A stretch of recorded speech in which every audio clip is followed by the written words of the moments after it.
का व्यापार चक्र मॉडल गुणक और त्वरक की अंतर क्रिया पर आधारित है। यानी गुणक एक तरफ गुणक काम करता है और एक तरफ त्वरक काम करता है और इस प्रकार से कभी उतार कभी चढ़ाव आते रहते हैं। इससे पहले भी हम लोग जो सिद्धांत पढ़े हैं उन सिद्धांतों में कहीं न कहीं कोई न कोई कमियां रही हैं। तो और जो सैमुअल्सन का व्यापार चक्र मॉडल आया अब तक के मॉडल में सबसे सुपर है, सबसे अच्छा व्यापार चक्र का मॉडल कहलाता है। और इसकी अच्छाई इसी बात से है कि ये गुणक और त्वरक की अंतर क्रिया पर आधारित है। तो गुणक क्या है? गुणक को हम कैसे डिनोट करते हैं? और ये delta Y upon delta I, अर्थात ये निवेश में परिवर्तन और आय में परिवर्तन के अनुपात को दिखाता है। यानी निवेश में जब परिवर्तन होगा तो आय में परिवर्तन होगा। यानी निवेश को अगर हम बढ़ाएंगे तो जो हमारा आय है उसमें कई गुना परिवर्तन हो जाएगा। इसको हम गुणक कहते हैं। और गुणक का मुख्य जो उसका मुख्य होता है वो भी होता है बी मीन्स एमपीसी, अर्थात जो एमपीसी के भी इसका मेन तत्व है। तो हम यहाँ पे एमपीसी का यूज करेंगे। और दूसरा है हमारा त्वरक। त्वरक होता है delta I upon delta Y. Delta I upon delta Y मतलब ये है कि यहाँ पे गुणक का उल्टा है, अर्थात जब आय में परिवर्तन होगा तो निवेश में परिवर्तन होगा। आय में परिवर्तन निवेश को प्रेरित करेगी। तो ये प्रेरित निवेश है और यहाँ पे क्या है, ये ऑटोनॉमस है। तो अब इसकी बात कर लेते हैं कि आय में परिवर्तन का मतलब है कि जब आय बढ़ेगी तो लोगों का उपभोग बढ़ेगा और उपभोग बढ़ेगा मीन्स डिमांड बढ़ेगी, और जब डिमांड बढ़ेगी तो फिर निवेश बढ़ेगा। अधिक उत्पादन के लिए निवेश बढ़ेगा और निवेश बढ़ेगा तो फिर से आय बढ़ेगी, आय बढ़ेगी तो फिर से वही उपभोग बढ़ेगा और उपभोग बढ़ेगा तो डिमांड बढ़ेगी। इस तरह से ये जो है दोनों एक दूसरे पर आधारित होते हैं और यही रीजन होता है कि उतार चढ़ाव होता रहता है। इसी को सैमुअल्सन का व्यापार चक्र मॉडल कहा जाता है। तो अब चलते हैं, देखते हैं सैमुअल्सन का व्यापार चक्र मॉडल क्या है। सैमुअल्सन का जो व्यापार चक्र मॉडल है वो कहते हैं जो इस समय का उपभोग है वो एक समय पहले की आय का फलन है। वो एक समय पहले की आय का फलन है। एक समय पहले की आय यानी जो ये y है वो t-1 पहले का फलन है। एक समय पहले यानी इस समय जो उपभोग है वो एक समय पहले की आय का फलन है। और जो इस समय का जो निवेश है वो एक समय पहले के उपभोग, इस समय के उपभोग और एक समय पहले के उपभोग का अंतर का फलन है। ठीक है। और अब ये इसका मतलब है कि ये हमारा b/t-1 है और ये है हमारा v/c/t-1।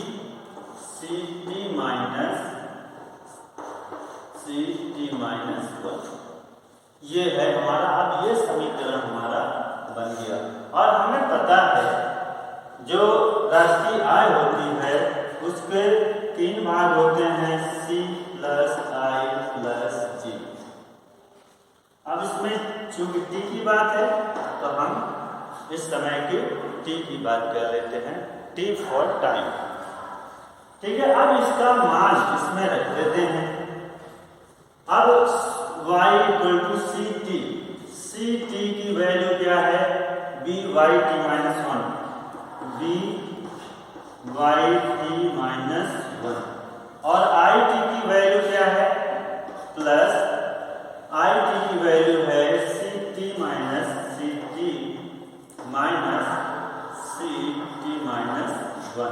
और यहाँ पे है v।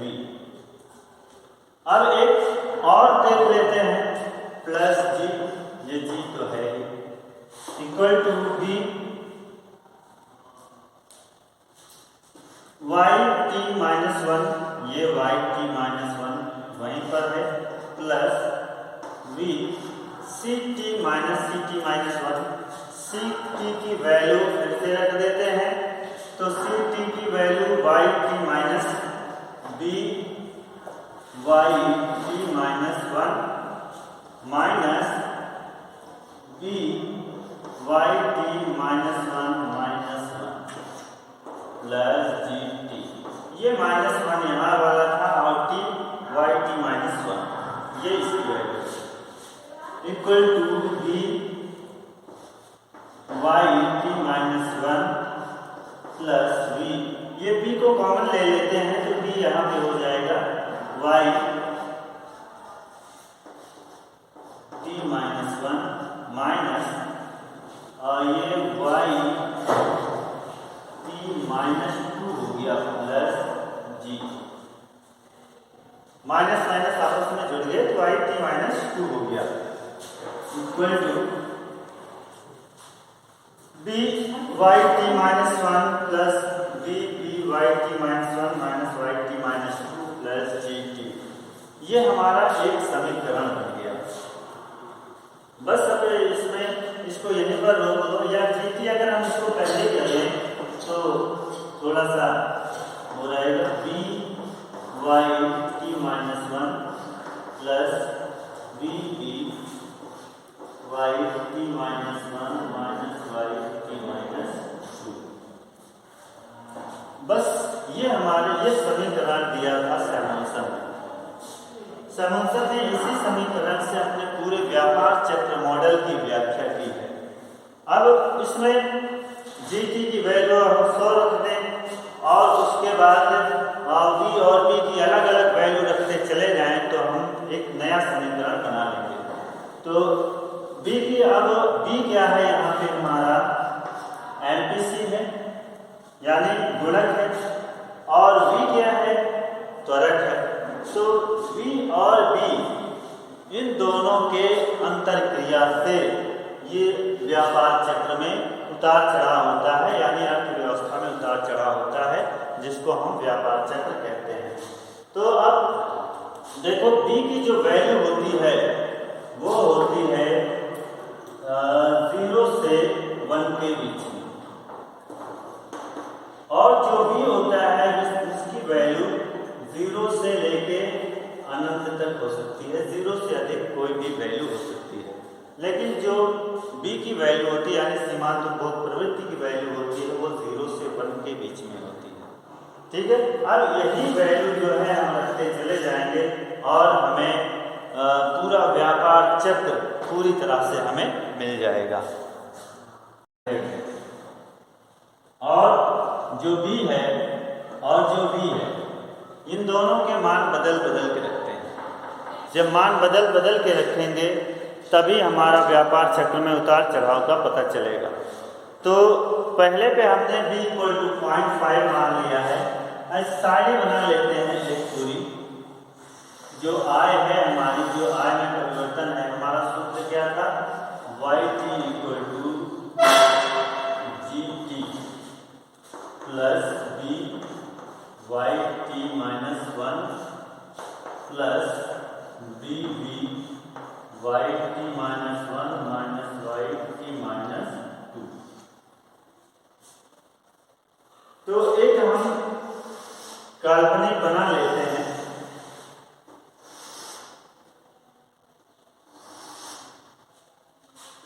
ये है हमारा क्रम, ये समयावधि है।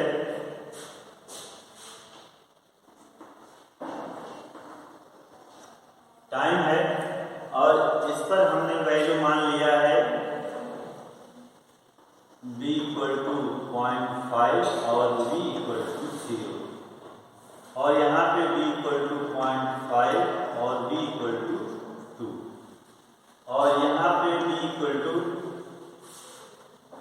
0.6 और v इक्वल टू 2। सैमुअलसन ने पांच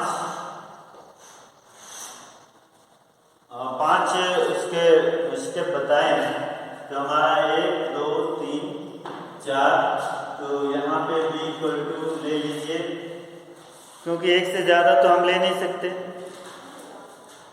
0.8 और b इक्वल टू 4। यहाँ पे ले लीजिए b इक्वल टू 0.8 और b इक्वल टू कितना हो गया, 1 2 3 4 5, b इक्वल टू 0.8 और b इक्वल टू 6 कर लीजिए, 5 कर लीजिए, कुछ लेके हम कर सकते हैं। तो अब इस तरह से हम देखो एक सारणी, केवल एक काल्पनिक सारणी ले रहे हैं, इसमें हमारा कोई योगदान नहीं है, लेकिन योगदान ये है कि जो हम ये वैल्यू रख रहे हैं, जब जीटी को हमने 100 मान लिया है, जीटी का मतलब है जो सरकारी निवेश है, ये जीटी सरकारी निवेश है, और ये जो वाईटी है ये इनकम है, राष्ट्रीय आय है, और जो ये जहाँ भी वाई है ये राष्ट्रीय आय है। टी का मतलब है इस समय पे, और -1 का मतलब है एक समय पहले, और t-2 का मतलब है 2 समय पहले, यानी एक समय पहले जो कुछ था उससे भी पहले। तो ये इसको इसमें जो है हर एक की अगर कोई ना कोई वैल्यू मान लें, तो जो ये सारणी आ रही है इसी के हिसाब से बढ़ते हुए क्रम में होगी। तो इसमें 100 150 175 टाइम पहला, दूसरा, तीसरा, चौथा, पांचवा, छठवां, सातवां, आठवां, टाइम के हिसाब से जैसे जैसे टाइम बदलेगा वैसे वैसे ही ये हमारा बदलता चला जाएगा।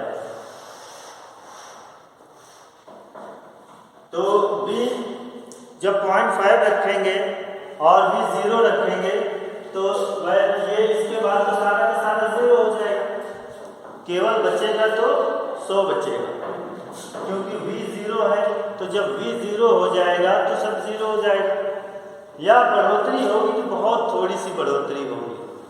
जो सरकारी निवेश है, जो सरकार निवेश करती है, केवल वही बचेगा, यानी अवस्था कौन सी होगी, अवस्था बहुत धीमी गति की अवस्था होगी, तेज की अवस्था नहीं होगी। तो ये हमारा मान लेते हैं कि 100 ही है, और फिर ये 150 है, 175 है, हमने एक काल्पनिक माना है, लेकिन अगर आप इसमें हर एक की कोई ना कोई वैल्यू मानेंगे, ये बी और बी की तो वैल्यू हमने मान लिया, बी और बी की वैल्यू तो हमने मान लिया, इसकी भी वैल्यू मान लिया, और इसकी अगर हम कुछ भी मान लेंगे, 1 मान लें, 10 मान लें, 100 मान लें, तो उसी के अनुसार इसमें बढ़ोतरी होती चली जाएगी, धीरे धीरे ये बढ़ता ही चला जाएगा। 187.5 ये कोई वैल्यू रख करके निकाला गया है, और 193.75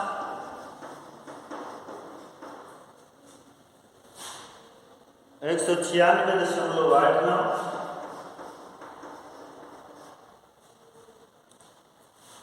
198.44, बाकी इसको अपना देख के निकाल लेना।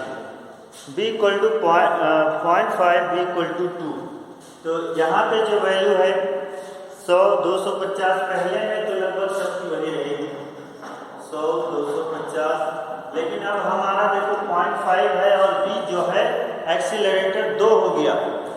जब एक्सीलरेटर 2 हो गया, इसका मतलब है कि बहुत तेजी की अवस्था आना शुरू हो गई है। 250, 375, 412,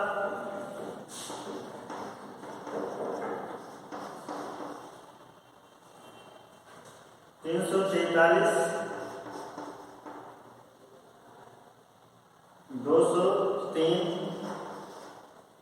291, और इसके बाद माइनस में है -11, -21। फिर जब b इक्वल टू 0.6 है, b इक्वल टू 2 है, तो ये 100, 280, 484, 635, 662, 530,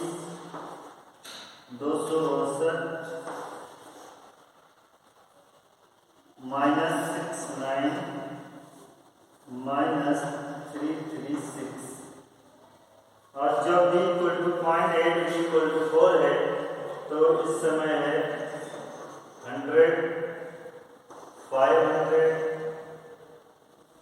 1780,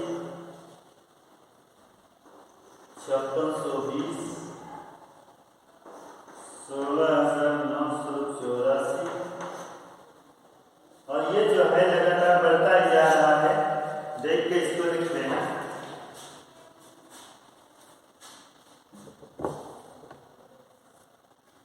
अब कुल मिला के देखने से ये लगता है, और ये जो है बहुत स्पीड में बढ़ेगा, बहुत स्पीड में बढ़ेगा।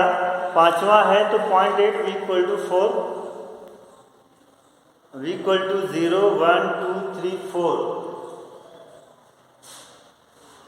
तो अब ये देखना ये है, समझने की बात ये है कि ये दिखाना क्या चाह रहा है। ये दिखाना ये चाह रहा है कि जब b यानी जो सीमांत उपभोग की प्रवृत्ति है वो 0.5 है, कम है, और त्वरक बिल्कुल ही नहीं है, त्वरक बिल्कुल है ही नहीं, तो जो अर्थव्यवस्था में ये स्पीड देख रहे हैं बहुत धीमी गति से हो रही है। ठीक है, इसको देखो, पहले बाद में लिख लेना। बहुत धीमी गति से स्पीड हो रही है, बहुत जो उतार चढ़ाव है बहुत धीमी गति से है। इसका मतलब है कि मंदी की अवस्था है, जिसको सैमुअलसन ने चक्रहीन पथ की बात कहा। इसको कहा है कि जो ये उतार चढ़ाव होता है वो चक्रहीन होता है, बिल्कुल सीधा चक्र ऐसे चलता हुआ। ठीक है, और फिर दूसरी स्थिति थोड़ी सी इससे ज़्यादा होगी, अगर b हमारा 0.5 ही रहे और b 1 हो जाए, यानी जो हमारा गुणक जो त्वरक है वो 1 हो जाए, तो थोड़ा सा ही ये ज़्यादा, जैसे 100 से 250, जहाँ पे 150 था वो 250, 2.5 गुना बढ़ गया, 375। कम तो हो रहा है लेकिन तेजी की गति से हो रहा है ना। तो ये जो है थोड़ा सा और स्पीड बढ़ता है, जिसको उन्होंने परिमंदित उतार चढ़ाव कहा है। परिमंदित मतलब कि धीमी गति से उतार चढ़ाव हो रहा है, ये बहुत धीमी गति से, मतलब चक्रहीन पथ है, उसका धीरे धीरे, बिल्कुल धीरे धीरे चढ़ रहा है। और ये जो है थोड़ी स्पीड जरूर है लेकिन ये भी धीमा है। और फिर उसके बाद ये आ जाता है 0.6 v = जब 2 हो जाता है, तो इसमें हम देखते हैं कि जो स्पीड है, जो इसकी स्पीड है वो थोड़ी सी और ज़्यादा है, 100 से 280, 484 और ज़्यादा है। ठीक है, और जो इसमें आता है ये और भी स्पीड में जाता है, और जो लास्ट होता है वो और भी स्पीड में। ठीक है, तो इन सभी ये जो इन्होंने 5 अवस्थाएं दी हैं, ये इस सारणी से समझ सकते हैं। ठीक है, ये सारणी आपको यहाँ पे कोई भी वैल्यू रख लेंगे y की और yt-2 की, तो आपको इसी तरह की बढ़ोतरी वो दिखाएगा। ठीक है, कोई भी वैल्यू रख के खुद निकाल लो। ठीक है, तो अब इसके बाद इन्होंने एक पहले को दिया इन्होंने कि जो b = 0.5 है वो उसको परिमंदित, क्या नाम दिया, परिमंदित चक्र, परिमंदित पहला चक्रहीन पथ, पहले को क्या कहा, चक्रहीन पथ।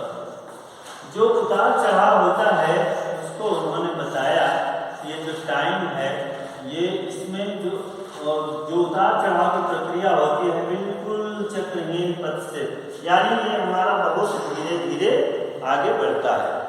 ठीक है, और दूसरा जो दिया उन्होंने उसको कहा परिमंदित चक्रहीन पथ, परिमंदित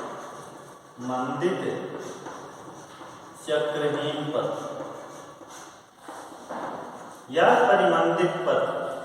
तो परिमंदित पथ भी इसमें क्या है कि बहुत धीरे धीरे चलता है, ये गया और फिर बढ़ोतरी हुई थोड़ी सी, और फिर थोड़ी सी बढ़ोतरी हुई, यानी ये जो है बहुत धीमे से बढ़ रहा है। हम दूसरा अगर b = 0.5 लेते और v = 1 लेते तो ये स्थिति आती कि बहुत धीरे धीरे इसमें बढ़ोतरी होती। ये जो है उल्टा हो गया है, पहले तेजी से बढ़ रहा है और फिर जो है इसमें धीमे धीमे परिवर्तन कम होता जा रहा है। यहाँ पे आप अगर इसको करते तो ऐसा ही इसमें दिखाई देता है। चलो तीसरा को जो है वो बिल्कुल बराबर की गति से चलता है, जिसको स्थिर विस्तार के उतार चढ़ाव कहा। स्थिर विस्तार, इसमें क्या है? स्थिर विस्तार पथ। इसमें देखें तो कितना है? 100, 250, कितने का अंतर आ रहा है इसमें? 150 और 150 फिर 375, कितने का अंतर आ रहा है? हाँ, 250 से 125 है ना, आधे पे। फिर यहाँ 412, 75, यानी फिर से आधा। इस तरह से ये जो है बिल्कुल बराबर की गति से चल रहा है ना, बिल्कुल बराबर से स्थिर गति से चल रहा है। इसमें जो उतार चढ़ाव हो रहा है बिल्कुल बराबर की गति से। यहाँ पे पहले तेजी से फिर धीमे। इसमें देखो इसमें भी वही थोड़ी सी वो है, लेकिन इसके हिसाब से अगर हम दूसरा देखते तो वो ऐसा ही पहले बहुत तेजी से और फिर धीरे धीरे कम गति से गिरता है। ठीक है। और अब जो चौथा है वो विस्फोटक चक्र है। चौथा चक्र है जो वो विस्फोटक चक्र है। विस्फोटक चक्र में क्या है?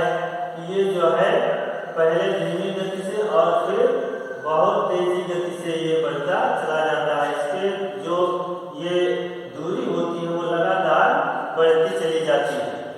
और फिर चक्रहीन विस्फोटक पथ। चक्रहीन विस्फोटक पथ ये है आपका। चक्रहीन विस्फोटक पथ जो है वो बहुत तेजी से आगे बढ़ता है। तो अभी चक्रहीन पथ था ये ऊपर से, और ये जो है वो नीचे से बहुत स्पीड में बढ़ता चला जाता है। इसका मतलब है इसकी सीमा का पता लगाना बहुत मुश्किल है ना। हालांकि सारी स्थितियां अर्थव्यवस्था में नहीं आ सकती हैं। अगर ये स्थिति आ गई तो ये आपकी मुद्रास्फीति की दौड़ती हुई स्फीति होगी और इसको काबू कर पाना बहुत मुश्किल होगा।